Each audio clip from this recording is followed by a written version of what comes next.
Tuperos y tuperas, today on Duke by the River, we're going to recap that impressive performance by your Philadelphia Union on Sunday night against FC Cincinnati, while we move on to Decision Day. MLS Decision Day as your Philadelphia Union action up in Yankee Stadium against NYCFC, and your boys are going to preview that match. And don't you dare go anywhere, guys, because you do not want to miss this episode of Duke by the River. Let's get started, guys. Dale!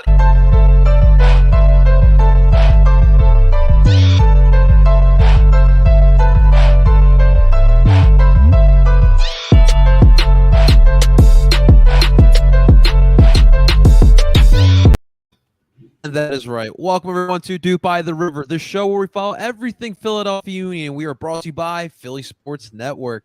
Before we dive into this episode of Duke by the River, guys, do us a solid. If you're watching this live on Philly Sports Network or on Ed Barcelona YouTube channel, make sure you guys hit the like button and subscribe. We bring you Philadelphia Union every single week here on Duke by the River. And, of course, you can find us wherever you stream podcasts. We're on PSN Radio. You can find all of your favorite Philly Sports Network podcasts on there. We're on Apple, we're on Google, we're on Spotify, you name it. Make sure you guys rate and subscribe to that for all of your Duke by the River stuff. All right, ladies and gentlemen, before we dive into this full fun-packed episode of Duke by the River, let me introduce you guys my other co-host today. Ladies and gentlemen, don't kill him tonight. My man, Zach Labasso, is rocking. It's not New York. It's not New York. Relax, guys. It is Red Bull Salzburg. It's a Brendan Aronson. We're good, guys. Zach, what's going on, man? How you feeling, brother? I'm doing well. I'm a little chilly. I got back about an hour ago from coaching. Haven't thawed out yet. It is cold out there. I can attest. Don't go outside. And yeah, I have my Red Bull jersey on because as Union fans tonight, we need the Red Bull to take some points away from Atlanta. And like you can see it here, it's the Austrian league. All right, so we're fine. I got this from the Union Twitter account. I want to give away. Okay, so they're okay with it, which means I'm okay with it. All right, and it says Brent and it says Aronson on the back, so we're all okay with it. Okay, men's national team superstar, Union legend. It's fine. All right, don't be mad at me tonight. Amen to that for sure. Hey, Matty Freeze is out here drinking Red Bulls on his off time, so I mean, I guess you can wear that kit for sure, my man. I think that's more blasphemous than me actually wearing this kit right now. That's right, man. Hey, we're all Red Bull fans. Been a big Red Bull fan since Josie days. You don't even remember the Meadowland days, man. No, I'm just totally kidding, guys. But yes, Red Bull, do it solid, at least one, right? Of course, ladies and gentlemen, please welcome on back my man, Mr. Tim Lovinguth, into the pod. What's up, Tim? Not much. I'm back, ready to go. I'm still wearing my my Jim Curtin hoodie from the weekend. It was a good time. Have you taken it off? It off? Oh yes, I've taken it off. I washed I just want to make sure, dude. I just want to make sure. Yeah, you gotta get that game day off it. You know. I do want to know, Tim. What is your record in that hoodie? So I think that Cincinnati game was actually the first win in the hoodie. The only other time I wore it to a Union game was the New England match back in September, the home match where Kessler hit the ball into the stands. So it didn't really have a good record, but I figured I'll bring it out for Halloween and for Cincinnati because you can't go wrong against them. Yeah. On a scale of 1 to 10, how cozy is it? Oh, it's so cozy. It's fuzzy. It's like fuzzy on the inside. You know, it's like right.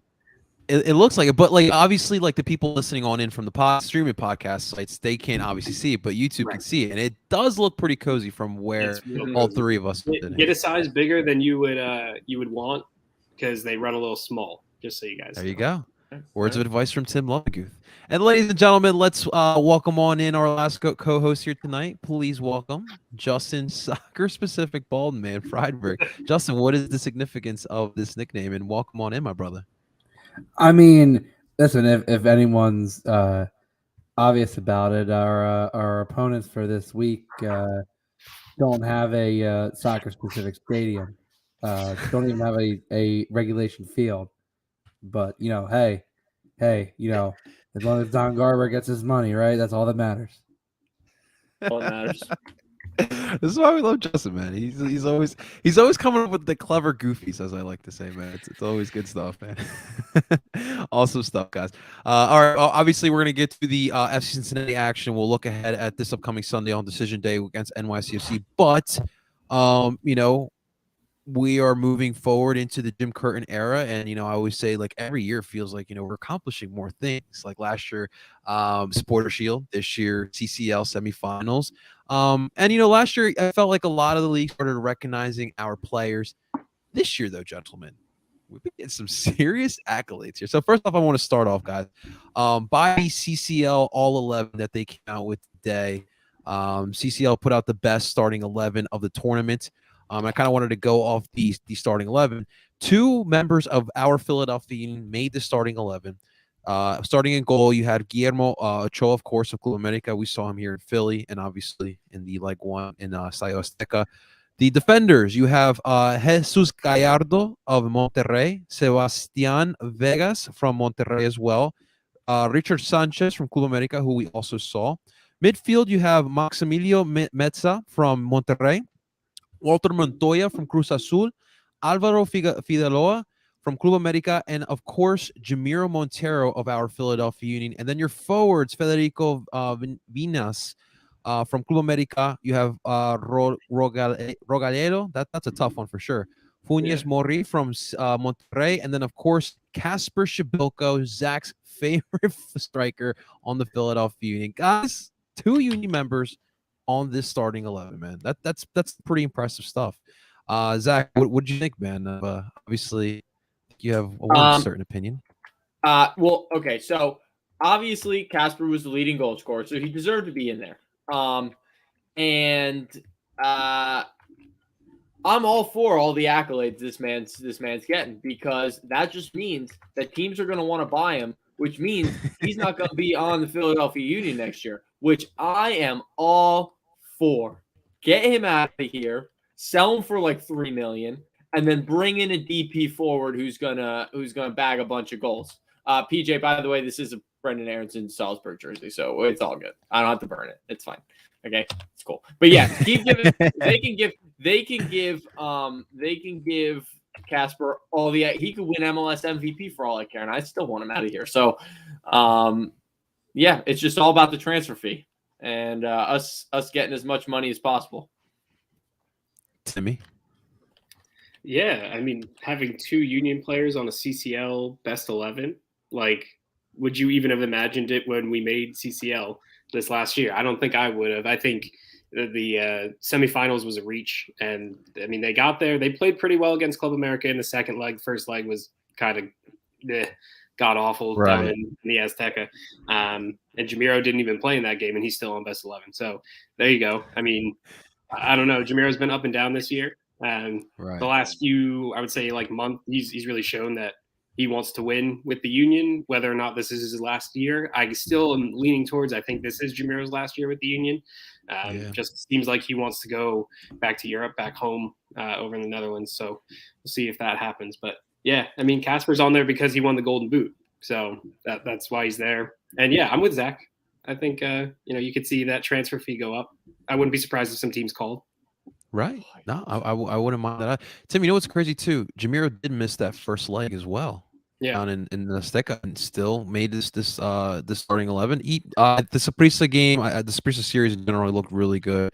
But it is crazy to think, we really didn't get a chance to kind of reflect on it. But the fact that they made semifinals is pretty crazy. I didn't think we'd get past Saprissa, let alone all the way to Club America. So definitely should be proud of it. Justin, man, what do you think of this little accolade for us, man? When it got announced, the bracket for CCL, my first thought, and it was a long shot, but from what I could tell, it was, hey, you have the real possibility of making it to the semifinals because you get through Saprissa, which I figured the way that everyone was saying it was, oh well, we'll get past them, and then it was, okay, I think wouldn't mind playing Atlanta or Alajuelense, and it's like, well, then you've got a straight shot to the semifinals. And again, every game it was, oh wow, I don't know if that's gonna happen. And the more it kept happening, it was like, oh wow. And yeah, for all we joke about, but I don't know how Jamiro's on this list. Let's be honest. He had a decent CCL. I wouldn't say it was that great that he's on the starting 11. For the Champions League. Casper, this was his tournament. I mean, I know he didn't have anything in the Copa America game, but neither did anyone else because we didn't score any goals in that series. Well, there was no other striker, but like you didn't have any goals. So regardless of like, but yeah, in the end, I think it does well to boost the already. I thought like decently, high value of Casper's transfer value, but right now it's at 2.2. Right. Yeah. So this could bump. You could get 2.5 to 3, maybe, and then maybe flip that to the Rui Diaz type striker that we talked about last week, and that I've been clamoring for the entire season. And if Jay was serious, he'll back the Brinks truck up and splash that cash. Splash that duping money, man. Please. AK gave me a look. I'm not for this, but the deep dish pizza is very intriguing here. No, guys. it's casserole. I might be a little hungry, but I'm not thinking a subpar player and essentially a casserole. Nah. Yeah, give me that tomato pie all day. Give me tomato pie all day. Listen, give me that thin crust style. I'll take that. Okay. You guys got to come up here sometime because I promise you, best tomato pie place you'll ever go to, right up the street from me. Corpelese Bakery. I'm just kidding. I'm just kidding, guys. Other accolade, guys. This one's a little crazier than what the first one we spoke of. Way crazier. Yeah, much crazier. So Andre Blake has been nominated for the IFHS Goalkeeper of the Year award. Now, I'm going to tell you who he's in the group with. This is pretty crazy. He's in a group with David De Gea, Keylor Navas, and Thibaut Courtois. What? This is crazy. Our Andre Blake is in the same sentence with those goalkeepers. That is absolutely wild. Just start off here, man. Yo, it's kind of like the reaction of hearing that. Those 4 names. I mean, listen, we've known for a long time that Andre Blake is one of the best goalies in CONCACAF. Amen. There is not a discussion for this. I would say arguably, I think he's top 2. I think maybe Memo might be just above him. Andre is the clear second. Keylor Navas third, and I think Matt Turner squeaks in there at 4, and you might even have a conversation for Crépeau being in the top 5 because he's also one of the other CONCACAF nominees. This doesn't surprise me. Now, is he going to really have a logistical shot? I don't think anyone from CONCACAF really is, but hey, he's the only one. He's the only goalie nominated from a Caribbean island and one of 4 from CONCACAF. I'd say that's a pretty, for people who always said, oh, well, why doesn't Andre move on and, from the Union? Well, it seems like he's doing he's having a pretty good career and having some pretty stellar accolades, playing for the Union. So whether he moves on or not, this will not be, it'll be very clear Andre Blake is and always will be a fantastic goalie. Hell yeah. Good question here by PJ for us, guys. If anyone knows, is this a public vote or how does the voting system normally work? those are media awards. Yeah. And it's a federation. So the acronym stands for International Federation of Football History and Statistics, which is a mouthful. So they have their whole board that'll vote for all these things. It's the same federation that gives out the Ballon d'Or Okay. award. So the fact that Andre is nominated as one of the top 20 goalkeepers in the world, I mean, that's a huge achievement. And like Justin said, yeah, he probably won't, come close to winning it, but just the fact that he's actually there on that list is huge for the Union, because it puts the Union name out there in world football as well. That is pretty cool. Zach, you have anything to add to this, man? It's cool. It's cool. Accolade. Yeah, no, it's awesome. Just to get the notoriety. I mean, I know, like, usually you don't think of MLS goalkeepers being on there, and now we have 2 of them on there, which is also awesome. One of them being the U.S. men's national team #1 at this point. I mean, that's like, I think he's the #1. But to be fair to Zach Steffen, the last window he played very well. So I still think that debate's up in the air. But I think that, it's really awesome just to see a couple MLS guys get notoriety for how good they've been. Because Andre's made, like, Andre, you could probably say that Andre's saves, like, in terms of, like, his spectacular ones, are up there with, like, the best in the world over the past, like, 3 years. So, that's how I feel about it. PJ, yes, I have both the Venezia home and away kit, and I will be also getting the 3rd and the 4th kit. Yes. All right, now he's flexing on us. because I have to, because they are just too pretty. And to also go with what AK Gaming said, I do not want Morata anywhere near the Philadelphia. I really think that would tickle your fancy. And no. And Timo Werner's like 26 years old. Like, my man still is like, what's going on though there, real quick? I think Is he that minutes? guy. Oh yeah, he plays. Okay. I think that more so up our alley. Like, if we were to get an older guy, would be someone like Griezmann, Griezmann's like the guy who comes to mind because he's like best friends with KD and like that whole thing. Honestly, I wouldn't mind Griezmann. Like, he's still young enough where like I think he would do damage in the MLS. But he's not the guy I would go for. That would be pretty cool to see. That would be an insane that would be an insane transfer. We haven't had a real dancer goal celebrator since Fafa Pico, so that's what I'm really looking forward to, guys. Yeah. Some nice little dance moves and at the corner post. So we'll see what happens. But gentlemen, let's move forward to the match that we witnessed on Sunday night. A little Sunday night football, as the Philadelphia Union hosted FC Cincinnati in kind of like a bittersweet moment. The last regular season game. Another regular season done at PPL Park, Town Energy, the Subaru Park, whatever you guys want to call it. But the Philadelphia Union ended the match in a 2-0 win. I'm just going to lay it out to you guys. This was a pretty dominating performance by the Philadelphia Union, pretty much dominating possession for most of the game. 11th minute, you got your first goal by the Union. A great possession, a lot good movement with the ball. Olivier Bizo shot the ball, and it looked like he was the one that made the goal, but apparently Gazak had a little bit of deflection on it, he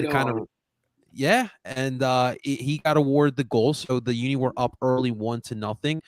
Beginning of the second half, 53rd minute, Paxton Aronson. I literally said Brendan Paxton Aronson, and in this moment, I was literally right next to Justin. And we were both like, oh, my God, Paxton, what are you doing? And then Paxton collects his footing, and he gets this clean shot past Vermeer at the left side of the net, and that put the Union up 2-0. Union had a couple other chances in the second half. It was clear they're just trying to get their form perfect for the playoffs, or as close to it for the playoffs, trying to keep that momentum going. They tried to put on some more goals, but they couldn't. But regardless, still a 2-0 win. Dos Salcedo for all my USMNT fans out there. And it's a win. It's 3 points. And obviously tonight we'll see if we can lock up a home playoff game. But for right now, that was a solid win there. Zach, if you want to start off here, man, what was your takeaways from this match on Sunday night? Besides the fact that Cincinnati absolutely stinks it up like all the time, they're really bad. I think that the Union looked good. You saw that one phase of play where they looked like Barcelona out there. I'm assuming everyone knows what play I'm talking about. They ping the ball around like two of the players on Cincinnati for like a good 4, 5, 6 passes. And I was like, oh, okay, like this is pretty cool. Like we are absolutely just dunking on them right now. So that was cool to see. And my favorite part though about Paxton's goal was how much praise Danny Higginbottom gave to him, gave to Gazdag, because no one, like, normal people don't see that, and like people who don't like Gazdag will be like, oh, he didn't get an assist and he scored like a goal that should have been Bizo's, whatever, but he created that space for Paxton's goal, and his passing just all game was phenomenal. Just little through passes that other people on the team just never seem to see. So you can just tell he's like above it. Like, he's that guy. And I said before we started, he's going to win the MVP next season. I just have this feeling in my bones that it's going to happen, and not because only because I want to prove all the people who said Gazdag stinks wrong, because he doesn't stink. He's the best player on the team. Like, he is. He's the best player. Just a nice header opportunity in the first half. Also, I mean, that was tough. No, that was definitely tough. We can't all be perfect. We can't all be perfect. Okay, I want to ask the three of you guys a question, and I want you guys to all answer it at the same time. All right. So by the end of next year, Daniel Gazdag will be better than Emmanuel Reynoso. Yes or no? No. I can answer that right now. No. Justin's thinking about it. I'm going to say yes. I don't know. You're going for MVP, Zach. I would hope you say yes. I'm going to say yes. I honestly don't have an answer. I honestly, this one has me stumped. For me, I think it depends on what the Union do this offseason. If they go out and get a DP striker that can pair well with Gazdag underneath of that DP striker, then sure. If Gazdag has like 15 assists because of the way he likes to pass and he gets tap-ins, then yeah, you could see him, possibly have better numbers than Reynoso. But Reynoso is that Argentinian playmaker that Gazdag isn't. He's still a very good player, but they're different players. I'd say. Give me a front three of Sergio, Griezmann, and Gazdag, and that is a deadly trio. He might be able to pull all the strings then. Yeah. Because Griezmann can do that in between combo play type deal and also just score a bunch of goals. Sergio stretches the back line and Gazdag does the rest. I think it's who's got Ernst's number? Who's got his number? I'll call him right now. I think what I want to see, because obviously I see the distribution ability from Gazdag, but what I want to see from him is can he be that scoring type as well? Does he have it in him? Can he, because remember that Minnesota goal, that was beautiful, and that's like what I want to see more of him. Just not being scared to take the shot if it's there as well, but his creativity is definitely going to be big. And also he was awarded MLS starting 11 of the week, so that was he got recognized by the league as well. Good. Justin, yeah, good for sure. Justin, what did you take away from this match here? One that, my God, at this point, I don't know if I can defend Casper much anymore because, oh boy, that sitter was like, I don't know if the defender threw him off, but my God, that was Wando in the Belgium game level of miss. Like, same spot, and I'm like, oh my God. Like, yeah, and Ali got pissed off too, right? The cackle that I let out when he missed, I was cracking up, man. I was laughing so hard, dude. Ali was just like, what? Like, and Casper had the face of a man who just went like, man, what the hell can I do to like put this ball in the back of the net? Yeah. But the second thing is, as Zach said, and I've been saying it since we signed him, Gazdag is the 10 that we need. He reminds me a lot Borek Dochkow, someone who has really great distribution, isn't always going to shoot first, but can shoot it if need be. And we were discussing this before we recorded. He's got the passing tendencies of a Chaco Maidana, but with the leadership, I think, of a Barnetta. Yeah. And I think you saw in this game the things that I think will translate to next season. I think with a very youthful roster next season, which the kids have already shown you that they can easily ball. I mean, Jack Mcglynn had an insane game. Talk about it. Just unreal. And if you look at the second goal, without Gazdag's quick thinking on that, getting that to Mcglynn, I mean, that was a very, very smart play. Just getting that restart really quickly. And yeah, I mean, listen, we knew this was going to be a win. And yeah, Zach said when they started that passing sequence on the right side, like literally just passing circles, like this was the pregame warm-up drills. I'm just like, good point. Like literally, I think at least for like 20 seconds, they kept the ball in the same spot in an exact triangle, and I was just like, "What?" like at that point, that's when the Ole chant started coming out, and I was like, it was like, listen, and you knew it was like at that point, it was like, okay, let's get some more possession before we start the attack, but. This, I always say it's Cincinnati. We weren't expecting a ton, but I mean, the Union, this is some of the best momentum they've had. Like I said, post CCL, they've had some great momentum, and it is crazy to think that they could potentially at least have one, maybe two home games if results hold out well for them. Absolutely, man. Absolutely. The passing was absolutely crazy. Made me want to start bring out the paella, watching that Union passing going on the pitch there. But Timmy, what did you take away from this match?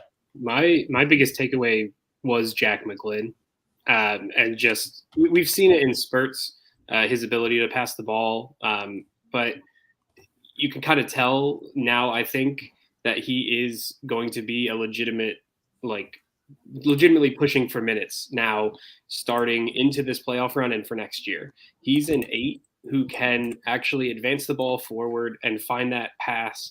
Like, he can easily slip people in on goal, as we've seen now a few times.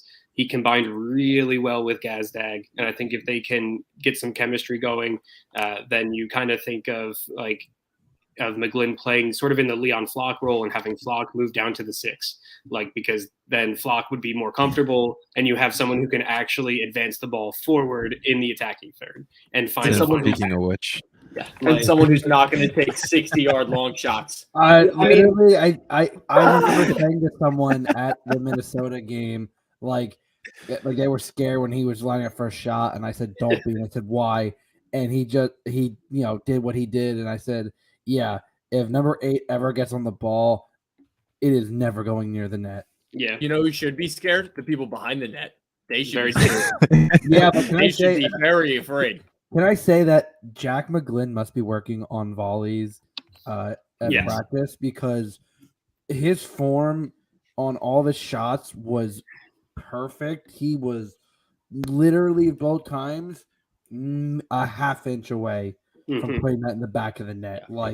Just unreal. If he can start bagging some goals, then that just is a huge compliment to his game and the Union style of play. And that's why I think he's going to be pushing for minutes even into this game against New York City and in the playoffs. Jim Curtin has said as well, he's been the best player in training over the last month. He compared his passing and his left foot to Harris Medunion after the Cincinnati game. Except cool. Jack Mcglynn actually plays defense as well. So that's he can move. He can move. Yeah, and he can move. Yes, he's not a training cone. And speaking of Cincinnati and that whole passing sequence, they really should wear orange because they're just cones on the field. They don't do much. They don't move at all. They don't It move was at all. just perfect. When they were doing that passing thing, I was looking for Pep on the sideline. I was like, where's he at? He's got to be here because this is not normal. Looking like prime Barcelona out there. Yeah. It's crazy because Jack, to me, at that age, like, remember, he's only 18 years old. The vision he has on the pitch is pretty spectacular.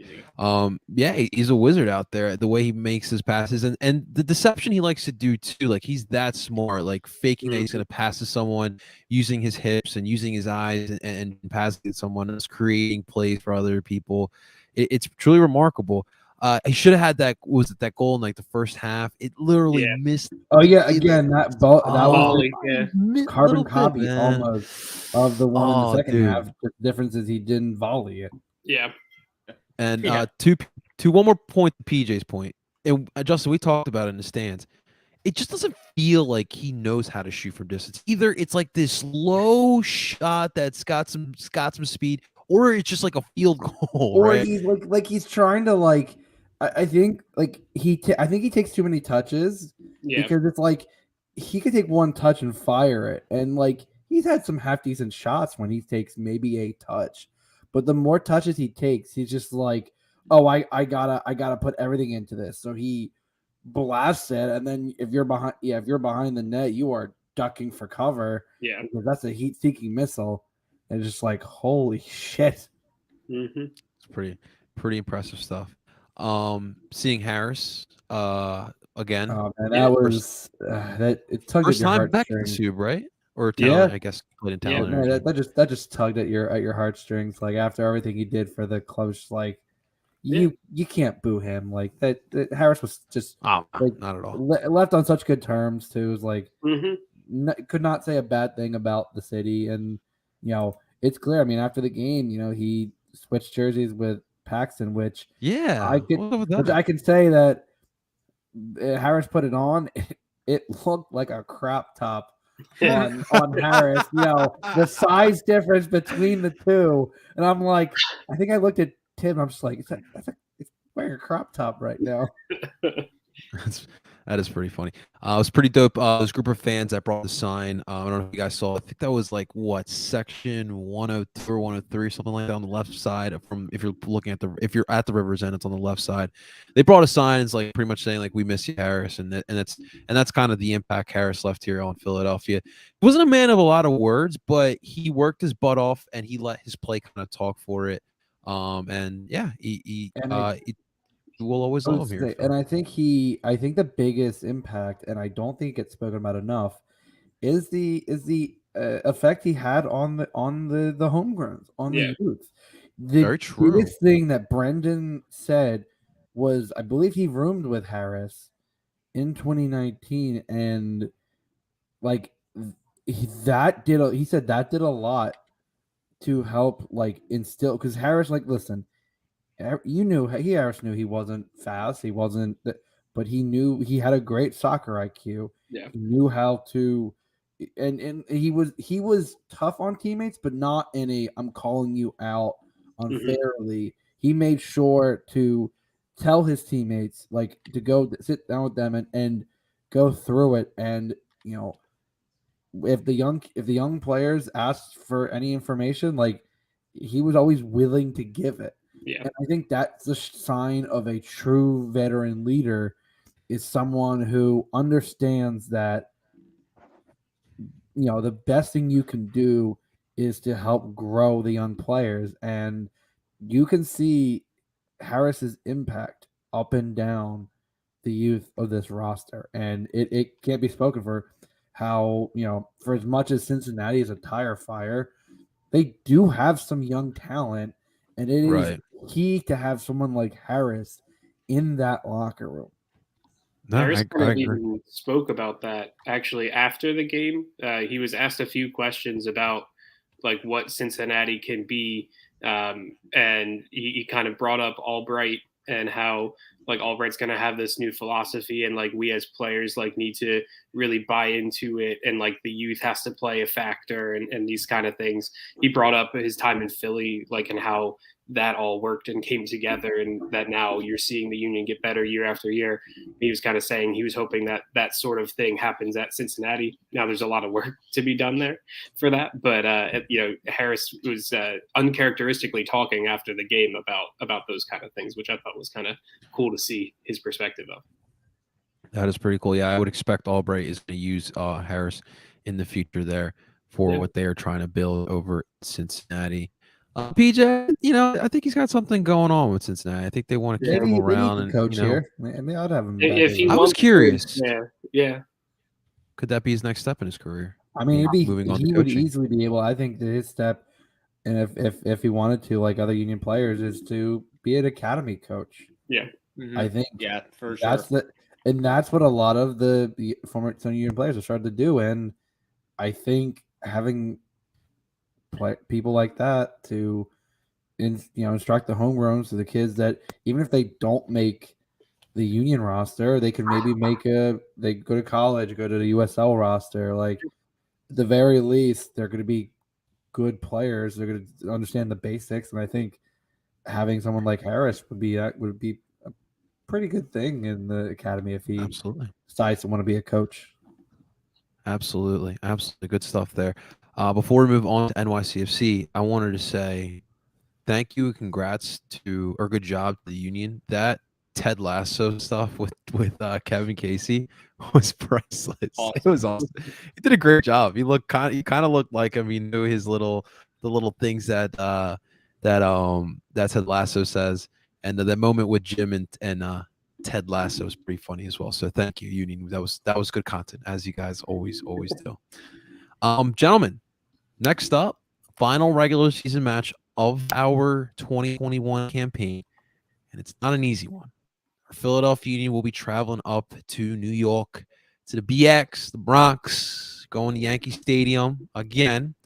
And of course, ladies and gentlemen, I do have to remind you that your Philadelphia Union have yet in NYCFC's history or existence have yet to win up there in Yankee Stadium. That is still an allure there in the Union for the Union. I'm sure Jimmy Boy is letting those guys know, hey, just because it's the last regular season game, just because you're in the playoffs, we still have this thing to get this monkey off our back. We have to win in this doggone baseball stadium. All right, we got to get that monkey off our hump here. So, just a little bit of NYCFC. They are kind of hot right now. If I'm not mistaken, they're on a 5-game unbeaten streak, 3 straight wins that they've had. They haven't lost since their last. Caveat on that, I'm gonna damper it right there. They've all been against non-playoff teams. So true. Let's as good as they were playing.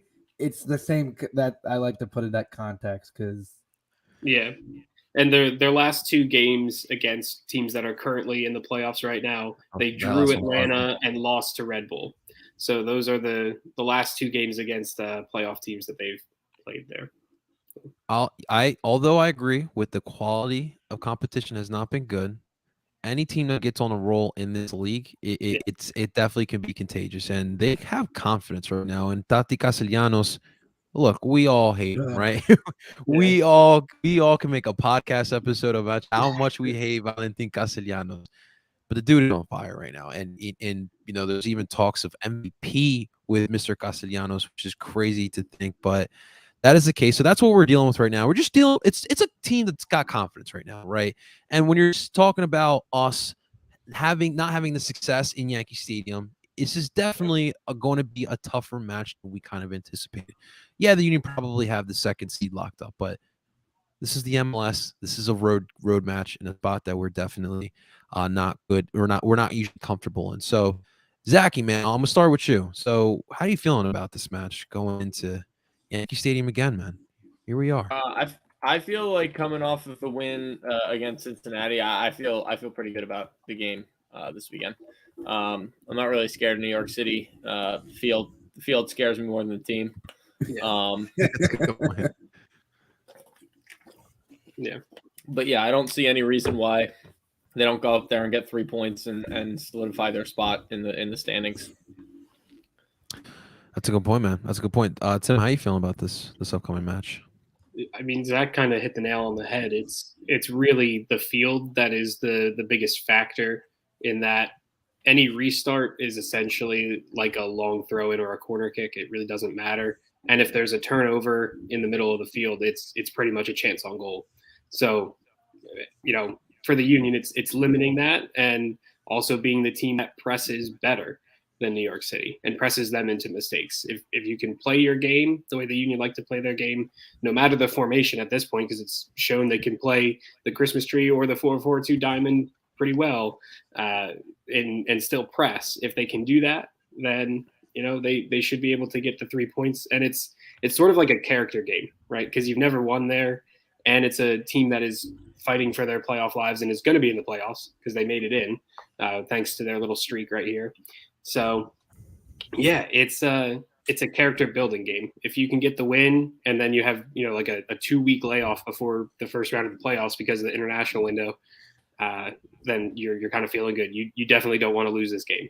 I know, right. Like, this is a really difficult place for the Union to play. They've never won there, so yeah, it's going to be rough, and there's going to be goals. There's always goals in these games because of the short field and because of the way the two teams like to play against each other. So I expect high scoring, but yeah, I feel confident still, though. Like Zach was saying, the Union are in good form. If Curtin gets the right players on the pitch, then I think it's going to be okay. It's a really good point you bring up, Tim, because usually when I watch NYCFC play, it's obviously heavy possession, but I don't know what we obviously don't know what the starting 11 is going to be. We obviously don't know what tactics they're going to use on Sunday, but if they do run that 4-2-3-1 with what's his name, Maxi Morelos, why am I blanking on his name? Yeah. Morales, and then Castellanos. Those two guys, they have this 1-2 punch, and it's actually killed us in the past before. And then obviously, you got Medina on the one side, who actually seems like he's had a little bit of a resurgence here with NYCFC. Someone that they've I think we've talked about it before with Alexis and the Cooligans and Christian Polanco, but he's actually been pretty solid along with Parks and Morales, the two holding midfielders there. But I agree with you. If we play our style, impose your will, because obviously those guys, it's typical. It's a typical like South America type of style that they love to play. Yeah. And that any little tap that you do on them, they're gonna fall and they're gonna look for those penalties or in those fouls and all that good stuff. But that's a good point you bring up there, Justin. How do you feel about going back up to Yankee Stadium, man? Yeah, I'm gonna echo the same sentiment as Zach and Tim. The field scares me more than the team. Like, I understand, you play who you're scheduled against, and they've been playing well. But as Tim also noted, their last 2 games against playoff teams have been a draw and a loss. And I think the Union coming into this, again, outside of the Minnesota game, you've been on a great run of form for the last month and a half. And, the Union, ironically, this is a point in the season where they typically fall off. Yeah. So the fact that they've been playing this well going into the playoffs is something that we haven't seen from this team before. And it's something that gives me a bit of confidence going into a place that, one, we've never played really too well in, but also, it's on the road. And as we know, MLS road form historically across the league is poor. It's just how there's a severe, because of travel, because of just the way it's stayed, there's a severe, home bias in the records. But I'm excited. It's gonna be a good game. It's decision day. All the Eastern games at 3:30, all the Western games at 6:30. That's honestly, I love decision day more than any other day in the season. Yeah, very good point. PJ, I'm pretty sure we have a good amount of from what I've heard, there's at least right now 30 to 40 Union fans at least going on the bus. There could be up to 50. I don't know. I've been hearing some early numbers. But yeah, there will be a decent contingent there. It should be a cold one too. So make sure that everyone stays warm up there. AK Yeah, Gaming, good point. They've I tried this think before, the right? Giants or the Jets, aren't they? One of them would probably be playing at home They yeah. definitely are probably playing them at Sunday. on a But Sunday. they- Neither of them are playoff teams, so I don't get why they get priority over a playoff Well, team. weird NFL. fact about the game that for TV for broadcasting. The Union game is in New York City is gonna only be on the Yes app. The Yes network is gonna be showing the Brooklyn Nets, and people are like, Yeah. "You have a game that's actually worth something, and you're playing a regular season basketball game." Yep. That's what So, they do. That's It's like- gotta love that the team that owns the network and the team didn't give enough of a shit to put them on actual TV in their region. I'm just Yeah. if that isn't delicious irony, I just don't know what is. I see. The thing is like a lot of people do complain here in Philly because they want to see us on NBC Sports Philly, and this would actually happen to us. Like if we were on at the same time as the Sixers, let's say, we would get the boot and we'd be put on an app or something. That's why I don't really mind the PHL 17 contract they got going on. It's really not bad, and we do have the option to watch it on the website now with thanks to the Philadelphia Union. So that's definitely a good point. But AK Gaming overall, the Giant Stadium is not the answer. Like Tim, Justin, and Zach have heard me enough. I'm sick and tired of watching MLS action on NFL fields.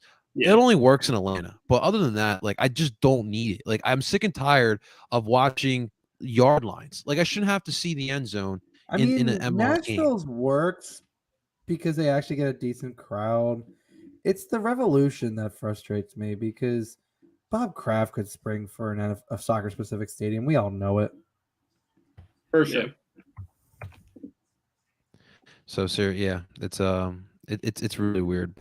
Let's move on to the starting 11 and potential formation. Because now, guys, we got choices, we got options, we got a little bit of options here. So, Tim, I'll let you start off here, man. So, what do you predict being the formation and the starting lineup here?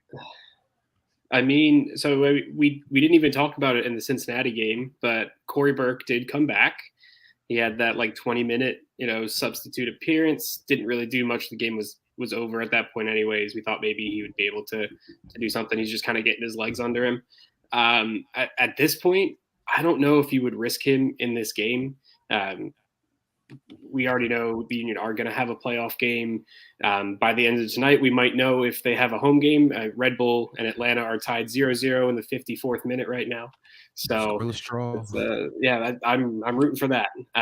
But, I don't think I would start Corey Burke. I think you kind of have to keep going with what's been working, which is the Christmas tree, which I still don't like.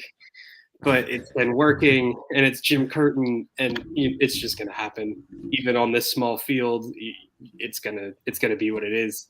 You're going to have Kasper Schvilko up top because that's just what happens. The tens is where it's interesting because Paxton has been playing his butt off. But it's Jim Curtin, and if Jamiro Montero is back from his little injury, do we have an update at all, Tim? I have not heard any updates. I think there's got to be a press conference probably tomorrow. Okay. They didn't have to do early press conferences this week because there's only one match. Breaking news. Oh wait, no, just kidding. I was gonna say Caden Clark just scored, but he's offsides, so never mind. But just so we got that going. But yeah, no. So I think if Jameer is good to go, he's going to be one of the 10s next to Gazdag. If not, you're going to see Paxton Aronson again, which I think is better than Jamiro starting at the 10. So there's that. In central midfield, Jim's going to play Brujo. As much as I want Leon Flock to be the 6, Jim's going to play Brujo. It is what it is. Ali Bedoya is going to start until he can't play anymore for the Union. That's how it's going to go. He's not going to get a rest. And he's kind of deserving of it. I mean, he's been playing his ass off as well. He's been playing really well. And on a shorter field, he won't have to run as much. So there you go. And then it's between Leon Flock and Jack Mcglynn. And who you want to play there. Jim probably rolls with Flock unless Mcglynn balls out again in training like he did this week. So we'll see. Backline is going to stay the same. Bizo, Glesnes, Elliott, and Wagner, and then Andre Blake in goal. Andre Blake. The potential goalkeeper of the year, Andre Blake. Yeah, one of the 20 best goalkeepers in the world. In the world. The whole world. So write that in with your Sharpie. Our goalkeeper. Our goalkeeper, one of the best 20 goalkeepers in the whole world, Andre Blake. Zach, do you agree or disagree with the formation or the formation in the lineup? It's gonna be the Christmas tree, and I think. Listen, I hate the Christmas tree. Okay, I hate it. The only way that Christmas tree works is if Paxton is one of the 10s. Yeah, I think it is disgusting if Paxton is not one of the 10s. Because Paxton actually gets wide sometimes and will go at outside backs, whereas Jamiro and Gazdag are like hugging each other. They're so close. And it's just really it sucks. Like it really sucks to watch when it's those two. Because they just take up each other's space and don't do anything productive. And this is why people think Gazdag stinks, is because Jamiro's there just taking up all his area, and I hate it. I hope Jack Mcglynn starts, and I hope that Paxton starts. Now, if we clinch the home bye, maybe you don't. It's a 2-week break. You probably shouldn't rest people. Get them some minutes. If it was like a week, I'd say I maybe rest some people. Give them a little more time. But, I think it will be the Christmas tree. Casper's going to be up top, which is just nauseating at this point. I guess I'll ask you guys this real quick. Do you think we'll continue seeing this Christmas tree throughout the playoffs? I think it depends on the team. I think in a game like this, on a tighter field, I think playing narrow you're gonna have to. So the Christmas tree works for what the Union are going to try to do, usually on a slightly different field. I think it really depends on the. I think it really depends on the availability of Sergio. Because if Sergio's healthy, I don't think you play the Christmas tree. I just don't think it makes any sense to do so. This is great. Kind of like that's the only. That is the only bonus. That is it. For our listeners only, PJ just put in our chat. It's kind of like Montero and Gazdag got caught under the mistletoe in the midfield. That has got to be the comment of the night. Exactly. That is exactly what it's like. Night, PJ. And somehow Casper is the mistletoe. Don't know how that works. Oh man, Casper is the mistletoe in this situation. Oh, man. That's what you get. It's just all bad. It's the Christmas tree is just all bad. And it was funny because when they played against Cincinnati, you heard if you were watching on TV, which if you are watching it, just really appreciate how good Danny Higginbottom is, because he really is the best commentator in MLS, like by far. He was talking about how Paxton was getting wide, and I was like, like if you're gonna play 2 10s, you can't both be like in the middle. It doesn't work. Like one of you has to get wide at certain times, and Paxton loves dribbling at people. So where do you do that at? Out wide. So. Yeah, I hope it's not. I hope it's not Jamiro. I really this Aronson gene is great, man. Once we get this NWSL team, I heard there's a sister who's younger than good. Everyone said that she is the best of the 3.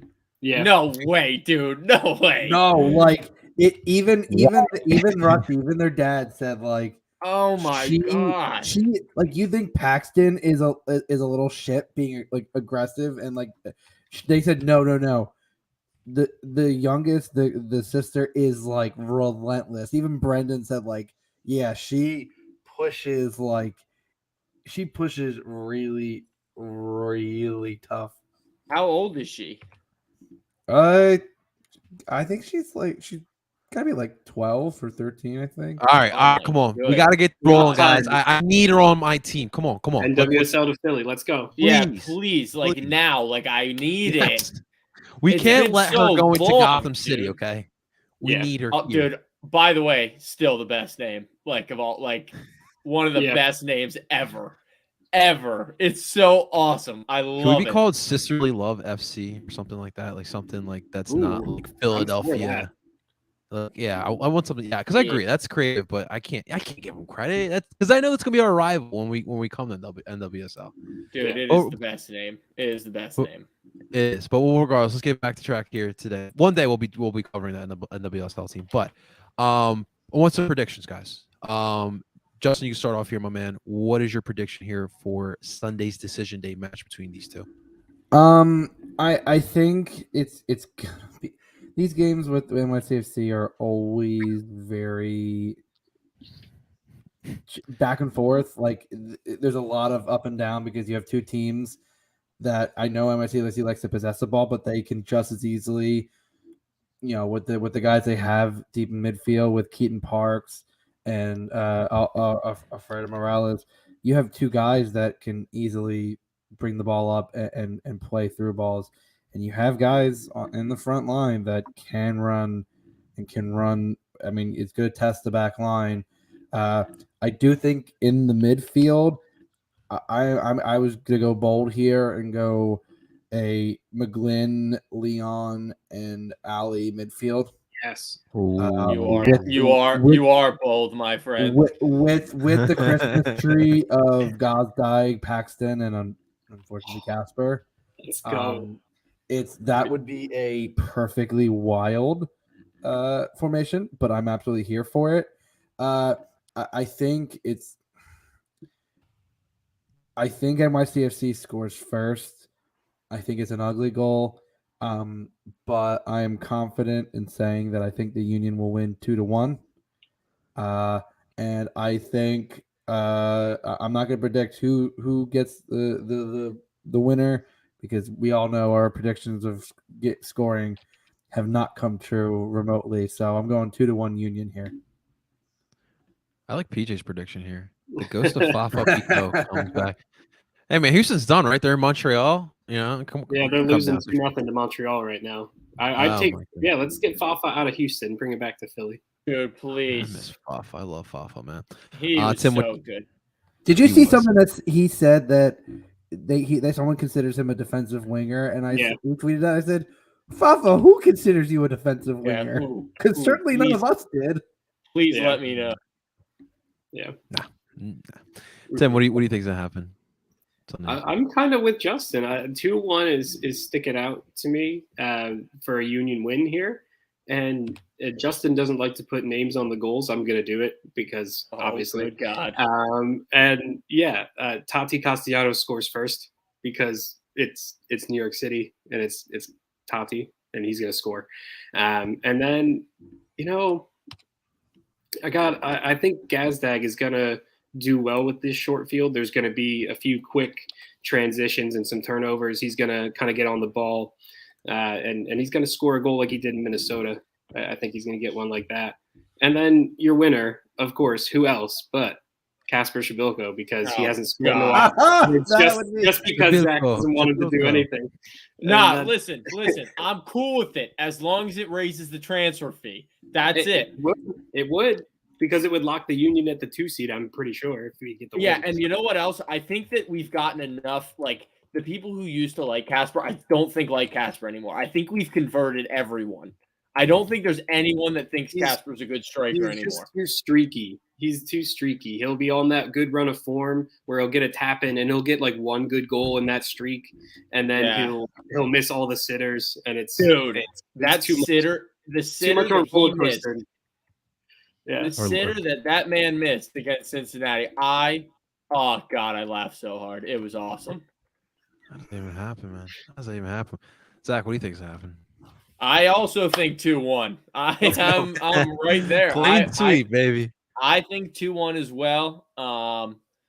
I think I'll predict the goals too. I'm going to go a little obscure. I think that I agree with you guys that NYCFC scores first. I think that's fair, and I think they do that.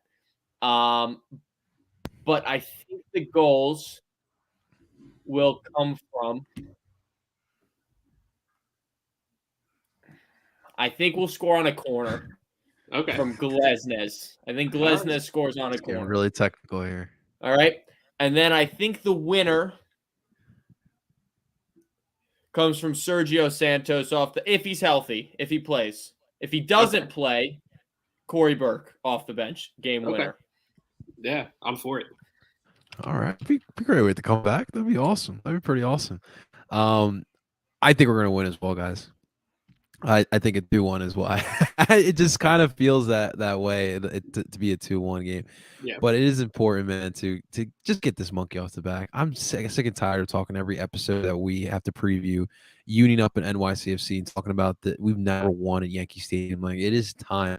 It's time for Jimmy and these boys to get this monkey off their back. So we'll see what happens on Sunday. Guys, is going to do it for another episode of Dupe by the River.